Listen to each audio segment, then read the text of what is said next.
Malakpet police station పరిధిలోని అస్మాన్గఢ్లో గత 3 రోజుల క్రితం అలైట్ హిల్స్ అపార్ట్మెంట్లో ఘటనపై Hyderabad BJP contested MP Madhavi Latha స్పందించారు. బాధిత కుటుంబ సభ్యులు పరామర్శించి జరిగిన ఘటన వివరాలపై అడిగి తెలుసుకున్నారు. మాధవీలత దాడి చేసిన వ్యక్తులపై కఠిన చర్యలు తీసుకోవాలని మలక్పేట పోలీసులకు వినతిపత్రం అందజేశారు. సంప్రదాయబద్ధంగా నివసిస్తున్న హిందూ కుటుంబాలపై దౌర్జన్యం చేయడం ఎంతవరకు సమంజసమని మాధవీలత ప్రశ్నించారు. వారు రావడం జరగలేదు. ఆ 3 ఫ్లాట్లు గత 5-6 ఏళ్లగా తాళం వేసి అలాగే ఉంది. ఇది కాక బిల్డరు ఎవరో దుబాయ్ పార్టీ అంట. ఇది సినిమాలలోనే మామూలుగా వింటుంటాం చూస్తుంటాం, కానీ ఇక్కడ మలక్పేటలో ఇలాంటి భాష కూడా వాడుకంలో ఉంది. ఇది మనం తెలుసుకోవాల్సిన విషయం.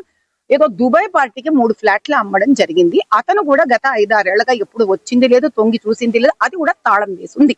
ఇది ఇలా ఉండగా అక్కడ మీరు చెప్పడం అయిపోయాక చూపించుకోండి మీరు కెమెరాలో. అక్కడ ఒక బండి ఉంది. ఆ బండి 6 ఏళ్లగా ఇక్కడ తాళం వేసి పడి ఉంది ఆ బండి. ఇది కాక ఇప్పుడు ఈ బిల్డర్ ఏం చేస్తారు,